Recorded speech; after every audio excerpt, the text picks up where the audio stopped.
ตุลาคม 2567 รับบริจาคโรงทานตลอดทั้งวัน วันที่ 23 ตุลาคม 2567 เวลา 7:30 น.ทำบุญตักบาตร เวลา 9:39 น.พิธีสืบชะตาและพระรอดดินเผาปีที่ 1 ติดต่อวัดดอนจันทร์โทร 053-240-184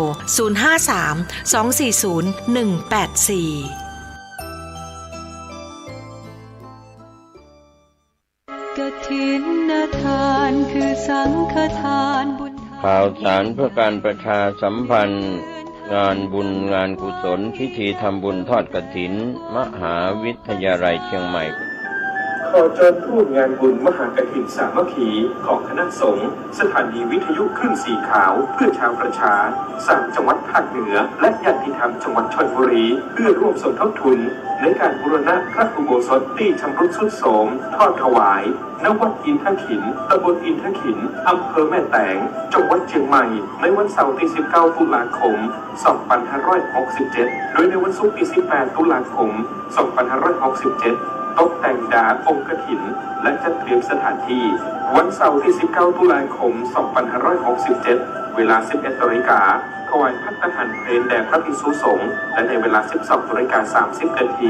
เริ่มพิธีทอดกฐินถวายวัดอินทขินพระภิกษุสงฆ์อนุโมทนาบุญมหากฐินสามัคคีของคณะสงฆ์สถานีวิทยุคลื่นสีขาวเพื่อชาวประชา3จังหวัดภาคเหนือและญาติธรรมจังหวัดชลบุรีสามารถติดต่อร่วมทำบุญได้ที่พระมหาสมชาติชาตปัญโย098-005-2515กฐินทานคือสังฆทานบุญข่าวสารเพื่อการประชาสัมพันธ์บุญทอดกฐินมหาวิทยาลัยเชียงใหม่ประจำปีพุทธศักราช 2567 ตรงกับวันเสาร์ที่ 2 พฤศจิกายน ณ วัดฝายหิน ตำบลสุเทพ อำเภอเมืองเชียงใหม่ จังหวัดเชียงใหม่ 9 นาฬิการวมตัวนักข่วงวัฒนธรรมมหาวิทยาลัยเชียงใหม่ตั้งขบวนแห่องค์กฐินและบริวารของมหาวิทยาลัยเชียงใหม่ขบวนแห่องค์กฐินและบริวารจากทุกคณะสถาบันสำนักและส่วนงานต่างๆพร้อมกันชมการแสดงของชมรมพื้นบ้านล้านนาสโมสรนักศึกษามหาวิทยาลัยเชียงใหม่ 9:39 น.เคลื่อนขบวนแห่องค์กฐินและบริวารเข้าสู่วัดฝายหินมหาวิทยาลัยเชียงใหม่อธิการบดีและผู้แทนผู้บริหารถวายผ้าห่มพระพุทธปฏิมาประธานในพิธีจุดธูปเทียนบูชาพระรัตนตรัยถวายตาลปัตรใหม่แด่ประธานพระสงฆ์ไหว้พระสมาทานเบญจศีลสุมาครัวตาลและโอกาสเวนตาลตามประเพณีล้านนาประธานในพิธีกล่าวนำคำถวายผ้ากฐินแด่พระสงฆ์น้อมนำผ้าไตรกฐินและผ้าไตรคู่สวดวางบนพานแว่นฟ้าด้านหน้าพระสงฆ์พระสงฆ์อัปโรกกฐินประธานในพิธีถวายผ้าไตรกฐินและรองประธานถวายผ้าไตรคู่สวดและบริวารกฐินโดยนายกสภามหาวิทยาลัยอุปนายกสภามหาวิทยาลัยกรรมการสภามหาวิทยาลัยนายกสมาคมนักศึกษาเก่ามหาวิทยาลัยเชียงใหม่อธิการบดีรองอธิการบดีผู้ช่วยอธิการบดีประธานกรรมการส่งเสริมมหาวิทยาลัยเชียงใหม่คณบดีผู้อำนวยการสถาบันสำนักศูนย์กองประธานสภาพนักงานประธานสภานักศึกษามหาวิทยาลัยเชียงใหม่นายกสโมสรนักศึกษามหาวิทยาลัยเชียงใหม่ประธานคณะกรรมการกลางหอพักนักศึกษามหาวิทยาลัยเชียงใหม่ตามลำดับถวายเครื่องบริวารกฐินและภัตตาหารพระสงฆ์อนุโมทนากรวดน้ำรับพรลาพระสงฆ์ประกาศผลรางวัลการประกวดขบวนกฐิน 10:30 น.โดยประมาณเสร็จพิธีขอเชิญชวนผู้ใจบุญใจกุศลชาวมหาวิทยาลัยเชียงใหม่ภายนอกมหาวิทยาลัยเชียงใหม่ร่วมงานทำบุญทอดกฐินของมหาวิทยาลัยเชียงใหม่ตรงกับวันเสาร์ที่ 2 พฤศจิกายน พุทธศักราช 2567 กับพระสงฆ์ที่จำพรรษาท่วนไตรมาสณวัดฝายหินตำบลสุเทพอำเภอเมืองเชียงใหม่จังหวัดเชียงใหม่ได้บุญร่วมบุญอนุโมทนาบุญโดยทั่วหน้ากันกฐิน ท่านกำลังติดตามรับฟังสถานีวิทยุกระจายเสียงพระพุทธศาสนาแห่งชาติและสังคมคลื่นเพื่อการศึกษาพระพุทธศาสนาและวัฒนธรรมระบบ FM 104.5 เมกะเฮิรตซ์รายการต่อไปเป็นรายการคดีโลกคดีธรรม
13 นาฬิกาและ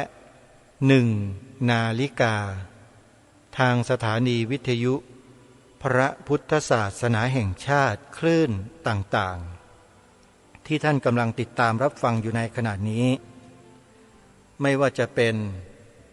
วัดป่าจริยธรรมวัดหนองกายวัดฝายหินวัดสามชุกวัดบ้านปลาคูนวัดอารามมงคลวัดศรีอุดมวงศ์ที่สาธุชนสามารถติดตามรับฟังได้ในพื้นที่รัศมีของการออกอากาศใช้เครื่องรับส่งวิทยุที่อยู่ทางบ้านติดตามรับฟังกันอีกส่วนหนึ่งใช้โทรศัพท์มือถือติดตามรับฟังกันอยู่ในพื้นที่ต่างๆทั่วประเทศและทั่วโลกเพราะเรามีแอปพลิเคชันที่สามารถติดตามรับฟังรายการต่างๆผ่านทางโทรศัพท์มือถือได้สถานีวิทยุของครูบาอาจารย์ของเราทุกวันนี้มีการออนไลน์ผ่านระบบอินเทอร์เน็ต24 ชั่วโมงถ้าใครมีโทรศัพท์มือถือระบบ Android ก็สามารถดาวน์โหลดแอปพลิเคชันนี้ไปติดตามรับฟังธรรมะจากสถานีวิทยุพระพุทธศาสนาคลื่นต่างๆได้โดยสะดวกแอปพลิเคชันนี้ชื่อว่าวิทยุพุทธศาสนาทั่วไทยแอปพลิเคชันนี้มีสถานีวิทยุพระพุทธศาสนาที่เผยแผ่ธรรมะอยู่มากถึง47 สถานีทั่วประเทศไทยของเราภูมิภาคต่างๆท่านสามารถเลือกรับฟังได้สาธุชนทุกท่านหลังจากออกพรรษาแล้ววันนี้เป็นวันแรกของการถวายผ้ากฐินตามการองค์สมเด็จพระสัมมาสัมพุทธเจ้าทรงกำหนดเขตการกฐินเอาไว้1 เดือนเท่านั้นเพราะฉะนั้นนับตั้งแต่วันนี้เป็นต้นไปจนถึงวันขึ้น15 ค่ำเดือน12เป็นวันลอยกระทงเป็นการกฐินสุดท้ายสิ้นสุดลงขึ้น15 ค่ำเดือน12นะโยมนะจำง่ายๆก็คือวันลอยกระทงนั่นเองเพราะฉะนั้นตั้งแต่วันนี้เป็นต้นไปใครที่จะทำบุญใหญ่ประจำปี การถวายบุญกฐินในงานบุญกฐินนั้นถือว่าเป็นบุญที่ได้อานิสงส์มากเพราะเราจะได้ช่วยเหลือวัดวาอารามต่างๆให้ท่านดำรงสถานะความเป็นวัดมีลูกวัดคือพระสงฆ์สามเณรอาศัยอยู่เพื่อทำกิจของสงฆ์ได้อย่างต่อเนื่องงานบุญกฐินถือว่าเป็นกำลังใจให้กับพระเนรในพระพุทธศาสนาเป็นอย่างดีนะโยมนะใครที่สนใจจะร่วมบุญตามพระอารามวัดวาอารามต่างๆก็สามารถดำเนินได้โดยสะดวกสำหรับวัดที่ทางรายการขอแนะนำให้สาธุชนร่วมเป็นเจ้าภาพกฐินปีนี้ก็มีวัดป่าจริยธรรมอำเภอนาด้วงจังหวัดเลยถวายผ้ากฐินวันพรุ่งนี้19 ตุลาคมพร้อมกับวัดหนองกายอำเภอแม่แตงจังหวัดเชียงใหม่วัดอารามมงคลอำเภอยางตลาดจังหวัดกาฬสินธุ์วัดบ้านปลาคูนอำเภอโพนทรายจังหวัด101อันนี้ถวายวันที่19 ตุลาคมและมีถวายเดือนพฤศจิกายนก็มีวัดศรีอุดมวงศ์อำเภอวังสะพุงจังหวัดเลยวันที่2-3 พฤศจิกายนวัดสามชุกถวายวันที่9 พฤศจิกายนมีบวชเนกขัมมะต่อเนื่องไปจนถึงวันที่12 พฤศจิกายนด้วยใครสะดวกที่ไหนก็ให้ร่วมกันทำบุญที่นั่นสำหรับสวนป่าสามัคคีธรรมที่อำเภอจอมพระจังหวัดสุรินทร์จะจัดงานเปิดป่าฟังธรรมปรารภครบรอบ5 ปีของการปลูกป่าที่ประสบความสำเร็จอย่างงดงามต้นไม้ที่ญาติโยมพากันไปปลูกรอดเกือบ100%ถ้าหากสาธุชนท่านใดที่ไปร่วมกันปลูกป่าไว้เมื่อปีพระพุทธศักราช 2562 ถ้าไปในวันที่ 14 ธันวาคมนี้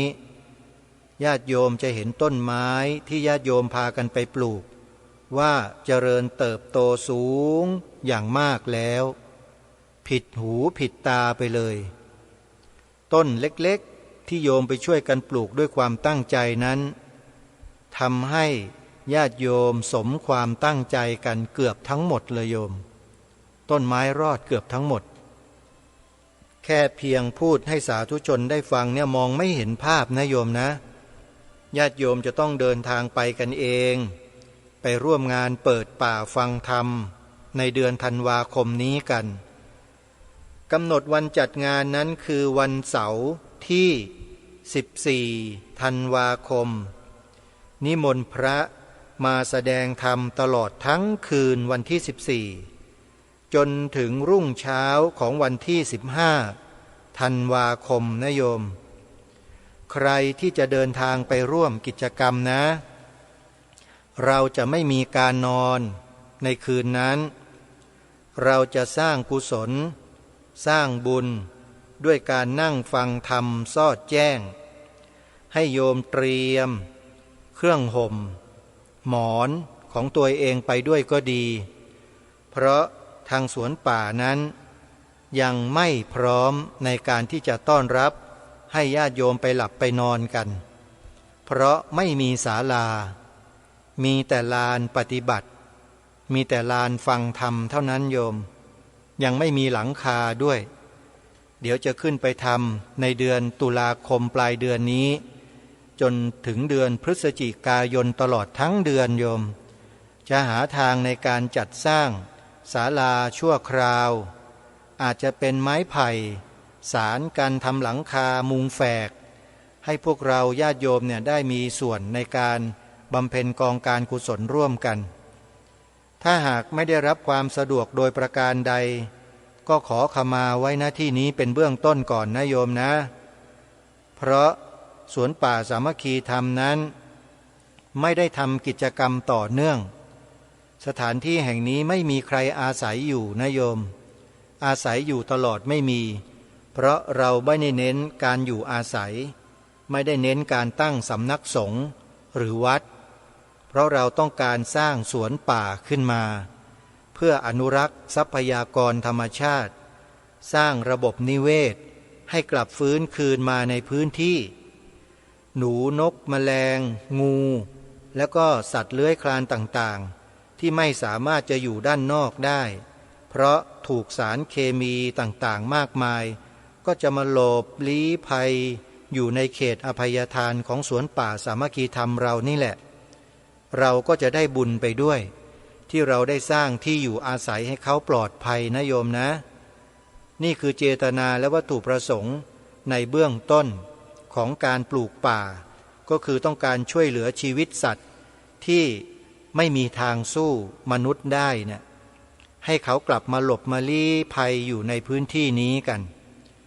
ที่สวนป่าสามัคคีธรรมเนี่ยมีสัตว์เล็กสัตว์น้อยอาศัยอยู่เยอะโยมปูก็มีวันแรกๆที่อาตมาภาพไปปลูกป่าเนี่ยจำได้ฝนตกปูเดินมาจากไหนก็ไม่รู้เดินเข้ามาถึงที่ที่อาตมาภาพพักอาศัยกันอยู่เลยปูก็มาอาศัยที่นี่หิ่งห้อยแมลงปอผีเสื้อมาที่นี่กันแม้แต่แมลงทับก็มาที่นี่โยมกระรอกกระแตแย้มีหมดงูไม่ต้องพูดถึงเจอบ่อยที่สุดเลยงูเนี่ยเพราะว่าเขาจะต้องมาหาอาหารกินเมื่อสัตว์เล็กสัตว์น้อยมันเดินมาอยู่ในสวนป่างูเหล่านี้มันกินสัตว์เล็กสัตว์น้อยเหล่านี้มันก็ตามสัตว์เล็กสัตว์น้อยเหล่านี้มาแต่ว่าไม่ต้องกลัวนะโยมโดยปกติแล้วงูนี่จะไม่วิ่งเข้ามาหาคนหรอก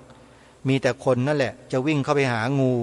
พร้อมกับเงื้ออาวุธจะตีงูกันอย่างเดียวเนี่ยนั่นคือธรรมชาติของมนุษย์นะโยมนะแต่ที่สวนป่านี่ห้ามเด็ดขาดบอกเจ้าหน้าที่บอกลูกศิษย์ว่าเจอสัตว์อะไรก็แล้วแต่ห้ามจับห้ามฆ่าห้ามตีห้ามทำร้ายเด็ดขาดปล่อยเขาไปให้เขาอยู่ตามธรรมชาติของเขาถ้าหากว่าเราเดินไปแล้วถูกเขากัดถูกเขาต่อยก็ถือว่าเป็นคราวเคราะห์ของเราก็แล้วกันเดี๋ยวไปหาหมอหายาฉีดยาทาก็หายนะเพราะฉะนั้นไม่ต้องไปทำร้ายเขาไม่ได้เจตนาหรอกไอ้ที่เขากัดเราเนี่ยก็เพราะเราไปเหยียบหางเขาดิมันเป็นอย่างนั้นโยมนะถ้าหากว่าไม่ได้เหยียบเขาเดินไปเห็นแล้วก็วิ่งหนีก็จบเขาก็หนีเราไปเข้าป่าเข้าดงไปนี่วิธีการอยู่ร่วมกันของสัตว์โลกต้องถ้อยทีถ้อยอาศัยเมตตากรุณาต่อกันใครต้องการจะไปดูสภาพผืนป่าดั้งเดิมที่สวนป่าสามัคคีธรรมนะโยมนะแล้วก็พร้อมที่จะให้ญาติโยมเนี่ยบุกลุยป่าในสวนป่าสามัคคีธรรมด้วยใครต้องการจะเดินป่าเนี่ยที่นี่มีให้เดินเลยป่าแท้ๆเลยโยมเถาวัลย์ต้นไม้อะไรต่างๆพืชพันธุ์ขึ้นกันหนาทึบเลยโยมอาจจะเดินไม่ทะลุก็ได้เพราะมันมีกิ่งไม้มีเถาวัลย์อะไรขวางทางอยู่เต็มไปหมดลองไปดูกันใครสนใจเดือนธันวาคมนะจัดงาน14 ถึง 15 ธันวาคมพระพุทธศักราช 2567 ตั้งแต่เวลา 17 นาฬิกาเป็นต้นไปกิจกรรมเราก็จะเริ่มต้นก็ต้องเป็นสิริมงคลด้วยการทำวัดสวดมนต์เย็นกันก่อนจากนั้นประกอบพิธีเปิดงานนิมนต์พระเทศแสดงธรรมนี่คือกิจกรรมของเราแล้วก็แสดงต่อเนื่องกันไปจนถึงรุ่งเช้าเลยโยมนะใครสนใจจะไปร่วมกิจกรรมก็ขอเชิญได้ท่านสามารถเซิร์ชหาสถานที่สวนป่าสามัคคีธรรมใน Google Map ได้เลยโยม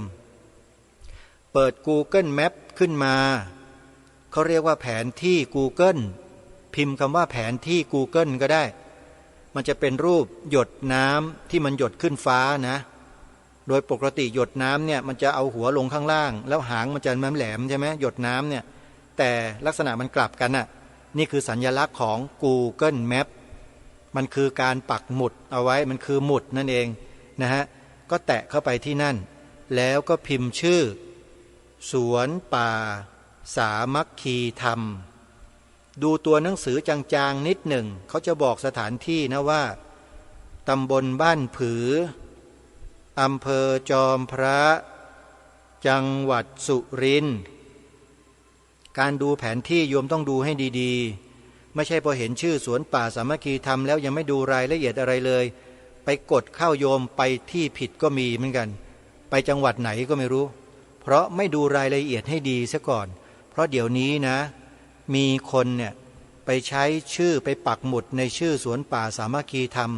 ลอกเลียนแบบสวนป่าสามัคคีธรรมแล้วนะโยมเพราะฉะนั้นเวลาจะกดหาสวนป่าสามัคคีธรรมจะต้องดูชื่อตำบลดูอำเภอดูจังหวัดให้ดีด้วยมันจะมีตัวหนังสือจางๆมองให้เห็นอยู่ด้านล่างอ่ะดูตรงนั้นสักนิดนึงแล้วค่อยแตะเข้าไป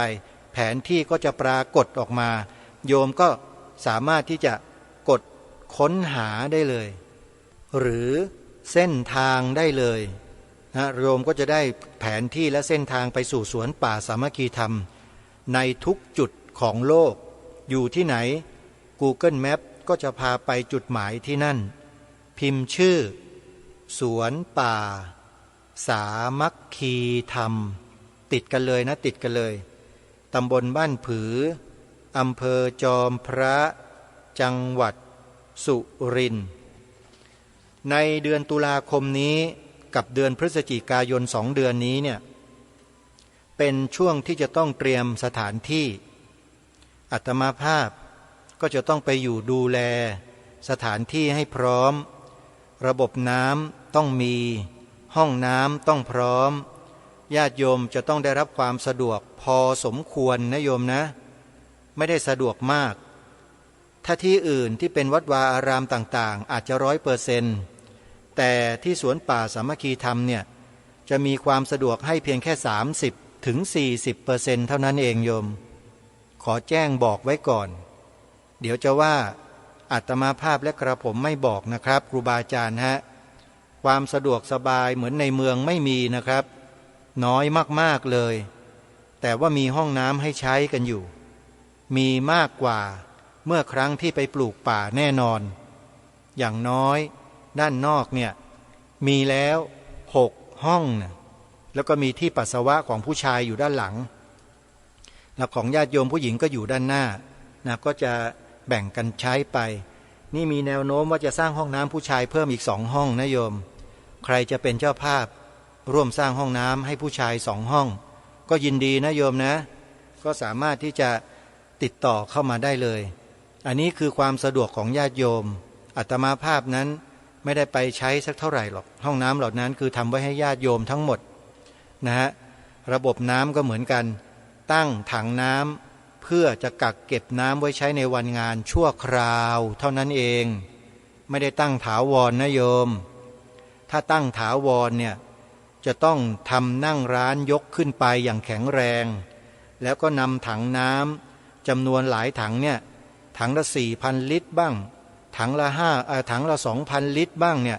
ขึ้นไปตั้งไว้บนชั้นสูงเพื่อจะใช้แรงอัดของน้ำเนี่ยผลักน้ำออกไปใช้ในที่ต่างๆโดยไม่ต้องใช้ไฟฟ้าโยมต้องทำเช่นนั้นนะแต่ก็คงยากเพราะหาเจ้าภาพยากเหลือเกินแม้แต่ขุดบ่อน้ำบาดาล1 บ่อที่จะใช้ในงานเนี่ยอาตมาภาพประกาศไป 2-3 ครั้งแล้วก็ยังเงียบอยู่ก็ยังไม่มีใครตอบรับเป็นเจ้าภาพขุดบ่อน้ำบาดาลเพื่อใช้ประโยชน์สาธารณะเลยโยมยังไม่มีนะถ้าใครจะเป็นเจ้าภาพก็ยินดีขออนุโมทนาสาธุวันนี้รายการคดีโลกคดีธรรมก็จะขอปรารภถึงเรื่องงานบุญกฐินสักนิดหนึ่งญาติโยมที่มาของกฐินนั้นมีปรากฏอยู่ในคัมภีร์ทางพระพุทธศาสนาที่พระสัมมาสัมพุทธเจ้าตรัสประทานอนุญาตคือหลังจากออกพรรษาไปเนี่ย1 เดือนภิกษุสงฆ์สามารถที่จะแสวงหาผ้าได้หลังจากออกพรรษาไป1 เดือนตลอดระยะเวลา1 เดือนนี้เนี่ยพระพุทธเจ้าทรงประทานอนุญาตให้พระภิกษุสงฆ์ที่จำพรรษาครบไตรมาสในอารามต่างๆตั้งแต่ 1 รูปขึ้นไปสามารถที่จะรับผ้ากฐินที่ทายกทายิกาน้อมนำมาถวายได้โดยมีความเป็นมาดังนี้ความเป็นมาและเจตนารมณ์ของกฐินเรื่องกฐินนี้เป็นตัวอย่างที่ชัดเจนของหลักการทางพระพุทธศาสนาที่เราต้องเข้าใจให้ครบคือจะต้องรู้ทั้งตัวความหมายสาระสำคัญเจตนารมณ์และรู้รูปแบบและรูปแบบที่ขยายเพิ่มรูปแบบเดิมหมายถึงรูปแบบที่เป็นพุทธบัญญัติเป็นพระวินัยเป็นส่วนที่ต้องรักษาไว้รูปแบบนี้จะควบคู่ไปกับความมุ่งหมายและเจตนารมณ์หมายความว่ารูปแบบเดิมเป็นสิ่งจำเป็นสำหรับการที่จะรักษาความมุ่งหมายที่เป็นสาระไว้เป็นธรรมดาว่าเนื้อหาสาระจะต้องอยู่ด้วยรูปแบบเป็นเครื่องรักษาแต่ถ้ารูปแบบไม่มีสาระรูปแบบนั้นก็หาประโยชน์อะไรไม่ได้เพราะว่าเนื้อหากับรูปแบบเป็นสิ่งที่ต้องอยู่คู่กันตัวแท้ที่เราต้องการคือเนื้อหาสาระความหมายเจตนารมณ์นอกจากรูปแบบเดิมแล้วยังมีรูปแบบบางส่วนที่ขยายเพิ่มพูนขึ้นมาซึ่งเป็นเรื่องของกาลเทศะโดยเฉพาะวัฒนธรรมประเพณีอันนี้เราจะต้องเข้าใจและแยกออกให้ได้ว่าอันไหนเป็นส่วนขยายส่วนพอกส่วนเพิ่มหรือแม้แต่เป็นเนื้องอก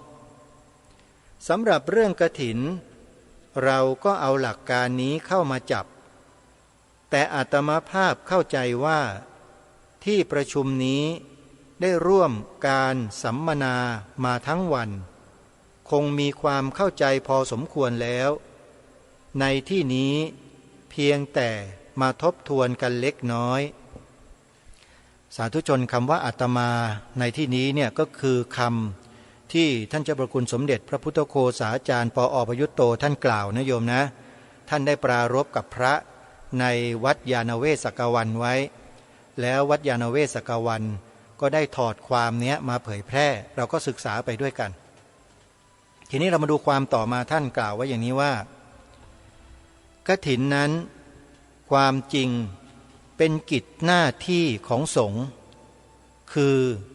เป็นงานที่พระสงฆ์จะต้องทำเดิมนั้นไม่ใช่เรื่องที่ญาติโยมเข้ามาเกี่ยวข้องการที่ญาติโยมเข้ามาร่วมนั้นเป็นเรื่องภายหลังหน้าที่ของพระสงฆ์ที่เรียกว่ากฐินนี้เป็นเรื่องที่สืบเนื่องมาจากการจำพรรษาพูดเรื่องการจำพรรษาก็โยงไปถึงเรื่องฤดูกาลที่เป็นเรื่องของธรรมชาติหมายความว่าพระสงฆ์นั้นจำพรรษาอยู่ประจำที่ในฤดูฝนฤดูฝนนั้นมี4 เดือน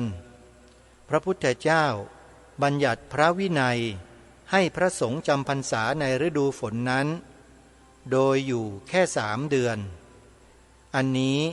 คือข้อสังเกตประการแรกฤดูฝนมี4 เดือนบัญญัติให้อยู่ประจำที่3 เดือนแสดงว่ายังเหลืออีกเดือนหนึ่ง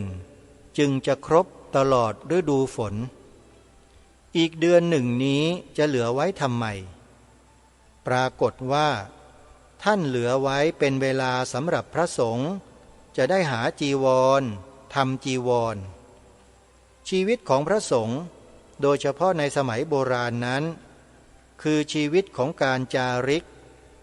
ท่านบัญญัติให้จำพรรษาในฤดูฝนเพราะว่าในฤดูฝนไม่สะดวกไม่เหมาะกับการเดินทางพอหมดระยะเวลาที่อยู่กับที่ในฤดูฝนแล้ว ก็ออกจาริกกันต่อไปในการจาริกนี้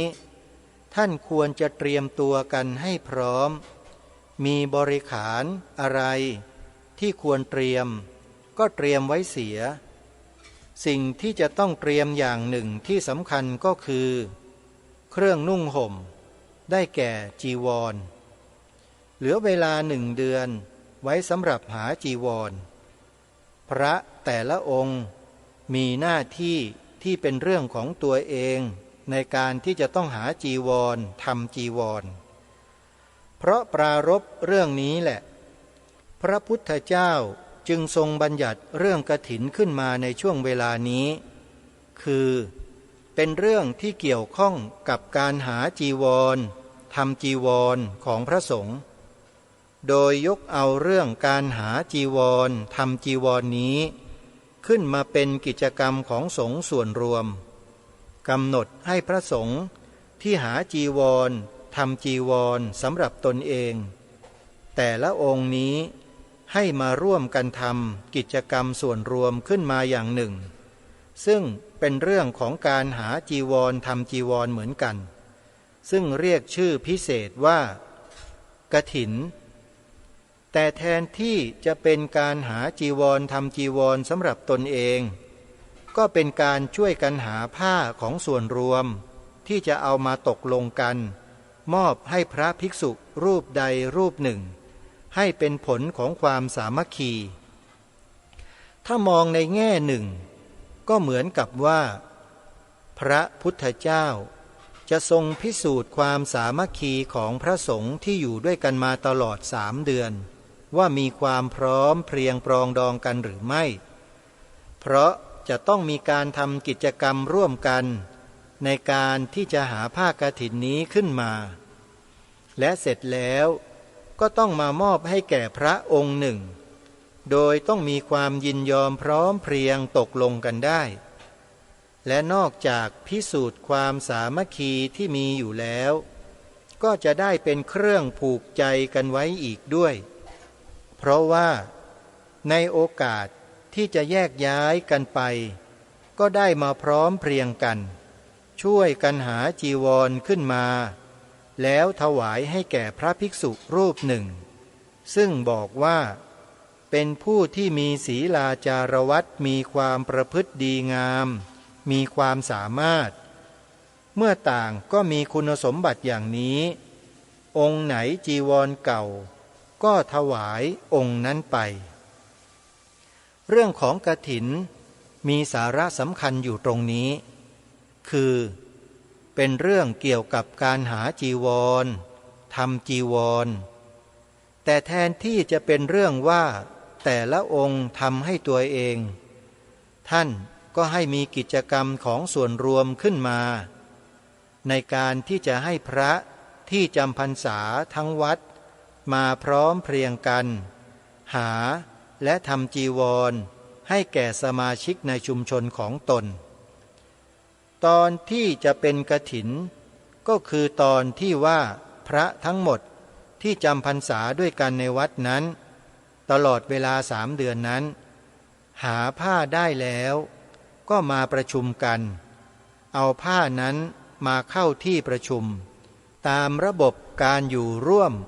และดำเนินกิจการร่วมกันของสงฆ์ที่ท่านเรียกว่าสังฆกรรมคืองานของส่วนรวมกล่าวคือสงฆ์เมื่อเข้าที่ประชุมแล้วก็มาตกลงกันว่าภิกษุรูปใดในหมู่ของตนนั้นเหมาะสมจะได้จีวรอย่างที่กล่าวเมื่อกี้นี้ว่าพิจารณาถึงความสามารถและความประพฤติเมื่อดูแล้วเห็นว่าองค์นี้คุณสมบัติอื่นท่านก็มีอยู่แล้วยังมีจีวรเก่าที่สุดด้วยก็เสนอขึ้นมาและเมื่อเห็นชอบที่ประชุมก็มีมติตกลงกันว่ามอบจีวรนั้นให้องค์นี้ไปเมื่อมอบผ้าให้องค์นั้นไปแล้วองค์ที่ได้รับผ้าจะต้องทำจีวรให้เสร็จในวันเดียวและเอากลับมาแจ้งแก่ที่ประชุมให้ทราบ ตกลงว่าพระองค์เดียวได้รับมอบผ้าจากที่ประชุมก็ไปทำจีวรแต่ไม่ใช่เป็นเรื่องที่องค์เดียวทำโดดเดี่ยวหรอกให้องค์เดียวทำให้เสร็จก็จริงแต่ในเวลาทำนั้นทุกองค์ก็ต้องมาช่วยกันทำท่านบอกว่าพระทุกรูปที่จำพรรษาร่วมกันนั้นไม่ว่าเป็นผู้ใหญ่ผู้น้อยพรรษามากพรรษาน้อยต้องมาช่วยกันทำจีวรให้พระองค์นี้คือตอนนี้เรารู้แล้วว่าจีวรเป็นของพระองค์นี้แต่เราก็มาช่วยกันทำพอทำเสร็จแล้วก็นำเข้าที่ประชุมอีกพระที่ได้รับมอบผ้านั้นก็แจ้งให้ที่ประชุมทราบว่าตนได้ทำถูกต้องครบกระบวนการของการทำผ้ากฐินแล้วที่ประชุมก็อนุโมทนาคือแสดงความเห็นชอบเมื่อที่ประชุมแสดงความเห็นชอบด้วยแล้วก็เป็นอันว่าจบกิจหน้าที่ของพระสงฆ์ที่เรียกว่ากรานกฐินในที่นี้จะไม่แยกแยะอธิบายว่าทำไมถึงเรียกว่ากฐินทำไมถึงเรียกว่ากรานกฐินเป็นรายละเอียดคงได้ฟังกันมาแล้วรวมความก็คือว่าพระองค์ที่ได้รับมอบหมายผ้าจากที่ประชุมไปทำผ้าจีวรและก็ได้รับความช่วยเหลือจากพระในวัดนั้นทุกองค์จนกระทั่งทำกิจขั้นสุดท้ายเสร็จแล้วก็ไปแจ้งต่อที่ประชุมให้ที่ประชุมรับทราบเพื่อขอความเห็นชอบร่วมกันเมื่อได้หาผ้าและทำจีวรร่วมกันให้แก่พระองค์หนึ่งอย่างนี้แล้วก็เป็นอันว่าพระองค์เดียวนั้นที่ได้รับผ้ากฐินไปองค์นี้สบายเรื่องที่ว่ามีเวลาจะหาจีวรทำจีวร1 เดือนองค์นี้เสร็จแล้วแต่องค์อื่นยังไม่เสร็จองค์ที่ยังไม่เสร็จอาจจะมัวยุ่งมาช่วยองค์นี้อยู่เวลาเหลือน้อยแต่ก็เบาใจได้เพราะพระพุทธเจ้าได้ทรงวางพุทธบัญญัติเรียกว่าอานิสงส์กฐินว่าพระที่ได้เข้าร่วมกิจกรรมมาทำการกรานกฐินได้อนุโมทนาเสร็จแล้วก็ให้ได้รับอานิสงส์คือสิทธิพิเศษต่างๆหลายประการซึ่งเอื้อต่อการที่จะหาและรวบรวมผ้าทำจีวรรวมทั้งขยายเวลา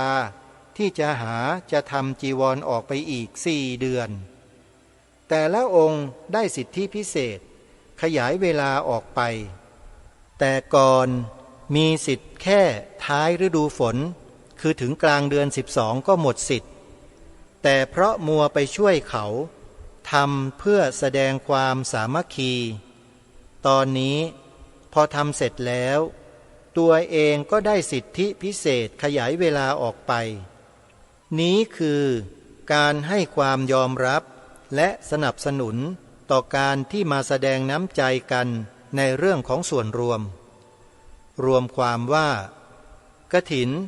เป็นเรื่องของกิจหน้าที่ของพระสงฆ์ที่เป็นส่วนรวมเรียกว่า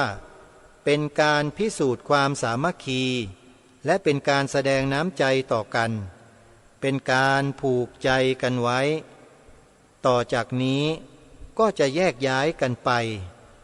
แต่ก่อนจะไปก็ได้แสดงน้ำใจต่อกันไว้อย่างดีมีความพร้อมเพรียงสามัคคีกันนี่ก็เป็นบทความจากวัดยานเวศสักวัน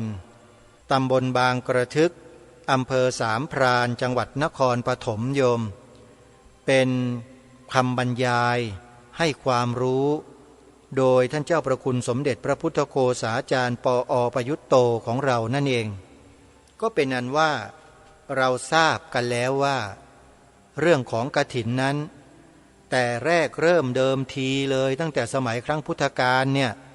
ที่พระองค์ทรงมีพระบรมพุทธานุญาตไว้เนี่ยนะเป็นเรื่องของพระสงฆ์ล้วนๆโยม ให้ไปหาผ้ามาภายใน1 เดือนเนี่ยเดือนเดียวนะให้เวลาเดือนเดียวแล้วหาผ้ามาแล้วให้มาทำเป็นจีวรทำจีวรแล้วก็จะต้องมาประชุมกันด้วยว่าได้ผ้ามาแล้วจะยกให้ใครเมื่อมีมติในที่ประชุมสงฆ์ว่าจะยกให้ผู้ที่มีจีวรเก่ามีความสามารถอะไรต่างๆเนี่ยก็จะให้พระรูปนั้นไปทำจีวรแต่การทำจีวรนั้นพระสงฆ์รูปนั้นที่ได้รับมติมอบหมายจีวรให้ไปทำองค์เดียวทำไม่ได้นะโยมทำไม่ได้นะฮะต้องมีพระสงฆ์ที่จำพรรษาด้วยกันนั่นแหละไปช่วยกันทำให้เสร็จเมื่อหลายมือหลายคนมันก็เสร็จไว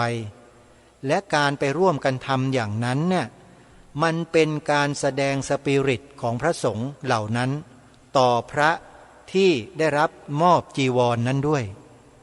เป็นการแสดงให้เห็นถึงน้ำจิตน้ำใจไม่ตะขิดไม่ตะขวงใจไม่อิจฉาไม่ริษยา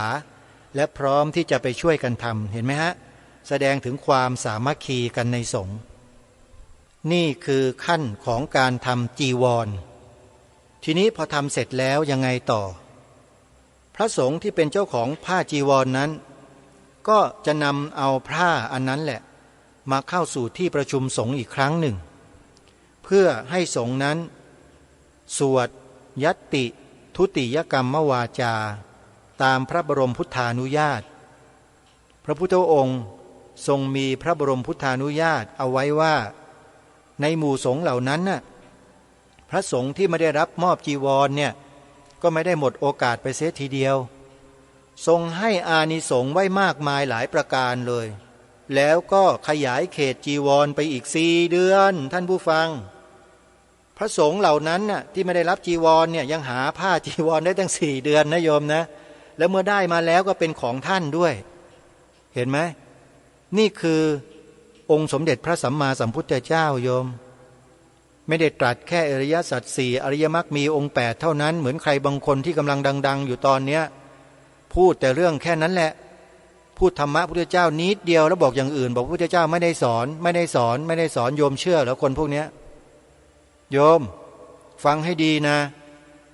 สิ่งที่พระสัมมาสัมพุทธเจ้าสอนก็คือพระไตรปิฎกทั้ง3ปิฎกทั้งหมดนั่นคือพระพุทธเจ้าตรัสสอน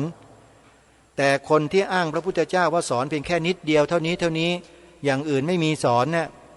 โยมฟังแล้วมีความรู้สึกว่าน่าเชื่อไหมล่ะ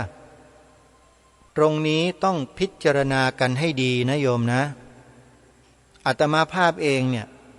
พอได้ยินมาตั้งแต่แรกได้ฟังมาตั้งแต่แรกแล้วดูแล้วเขาพูดมันก็ถูกอยู่นะแต่มันถูกแค่ 5% ใน 100% เนี่ยมันถูกแค่ 5% เท่านั้นเองและส่วนที่เหลือ 95% เขาปฏิเสธหมดเลยนั่นก็หมายความว่าวัฒนธรรมจารีตประเพณี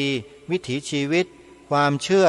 อะไรต่างๆที่เป็นวัฒนธรรมประเพณีของคนทั้งหลายทั้งปวงเนี่ยเขาปฏิเสธหมดเลยคือผิดหมดไม่เอาแล้วอย่างนี้จะใช้ได้ไหมโยมลองพิจารณาให้ดีนะโยมนะอย่าเอาแต่ความรู้สึกที่ถูกอกถูกใจเรามาตัดสินสิ่งเหล่านี้ไม่ได้นะโยมไม่ได้นะทางรายการเคยย้ำแล้วย้ำอีกว่าเวลาจะฟังใครพูดธรรมะหรือสอนธรรมะของพระสัมมาสัมพุทธเจ้าเนี่ยโยมนะโยมต้องเลือกคนซะหน่อยเลือกหน่อยโยมถ้าโยมเลือกไม่เป็นเดี๋ยวพระจะเลือกให้โยมเองผู้ที่ญาติโยมจะต้องฟังเป็นอันดับต้นๆนะโยมนะ 1. เจ้าประคุณสมเด็จพระพุทธโฆษาจารย์ปอ.ประยุตโต 2. พระอาจารย์สมภพโชติปัญโย 3. หลวงพ่อพุทธทาสภิกขุ 4. หลวงพ่อปัญญานันทภิกขุ 5. หลวงพ่อชา 6. หลวงพ่อพุทธานิโย 7. หลวงพ่อวิริยังสิรินทโรหรือเจ้าประคุณสมเด็จพระยานวชิโรดม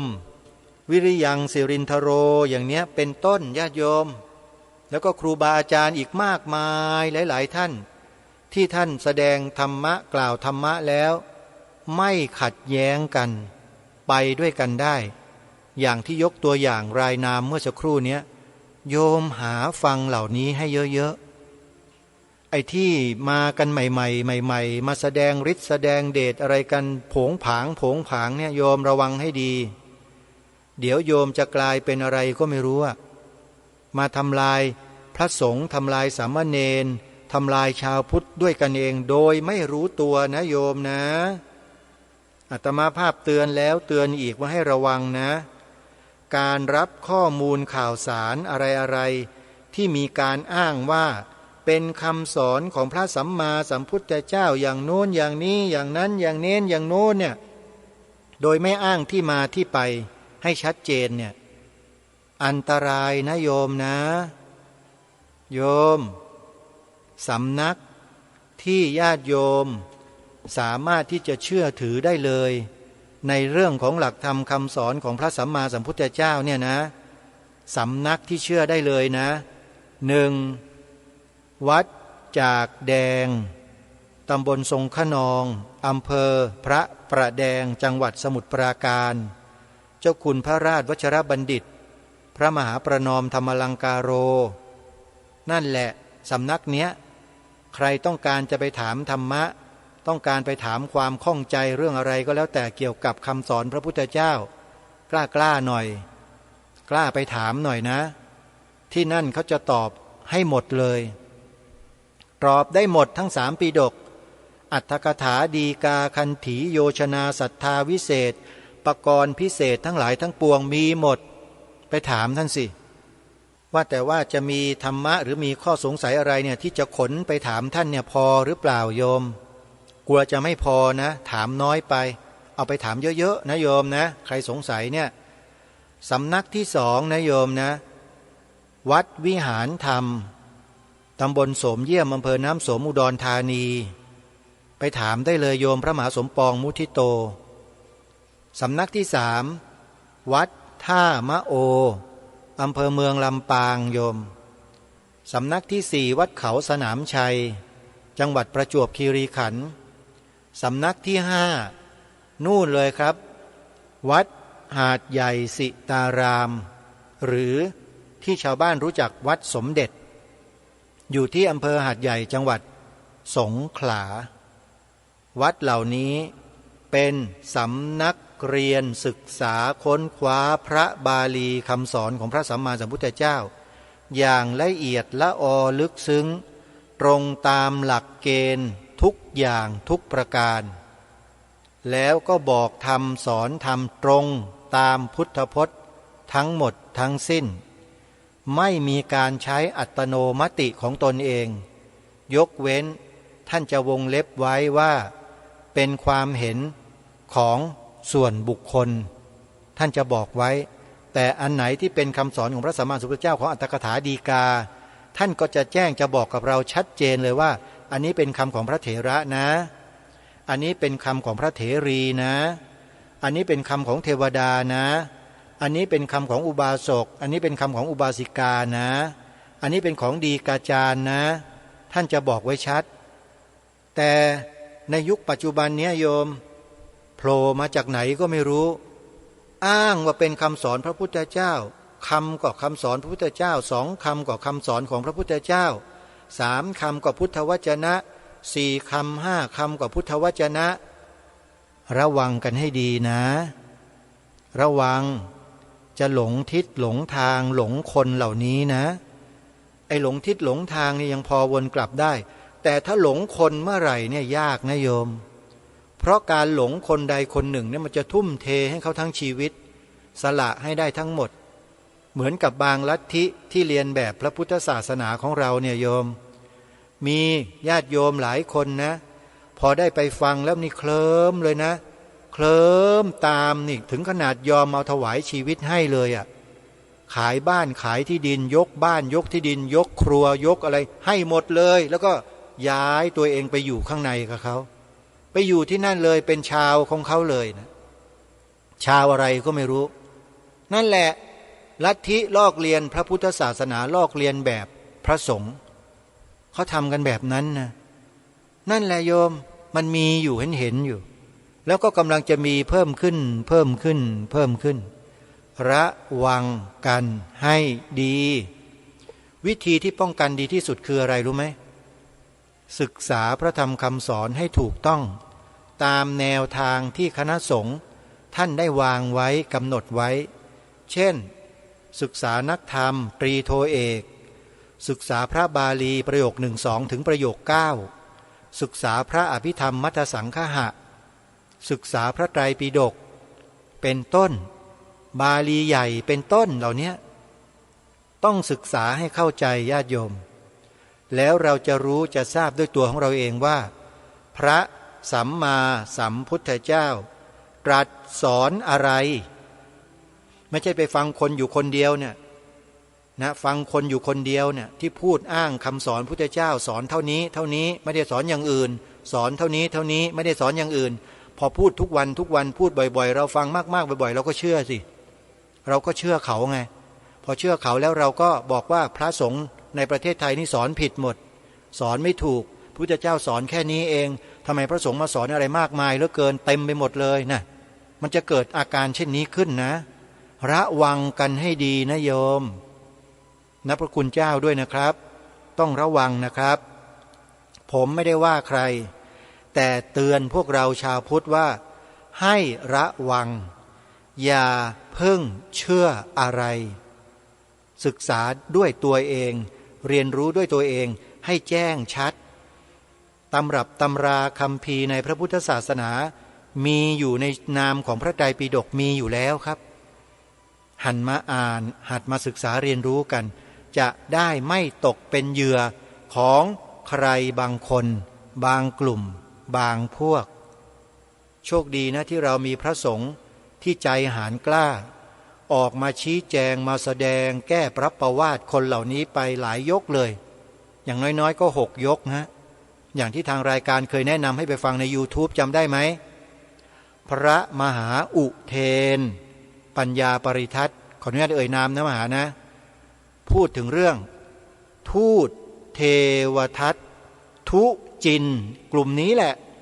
กลุ่มทูตเทวทัตนี่แหละร้ายกาจนักหนาโ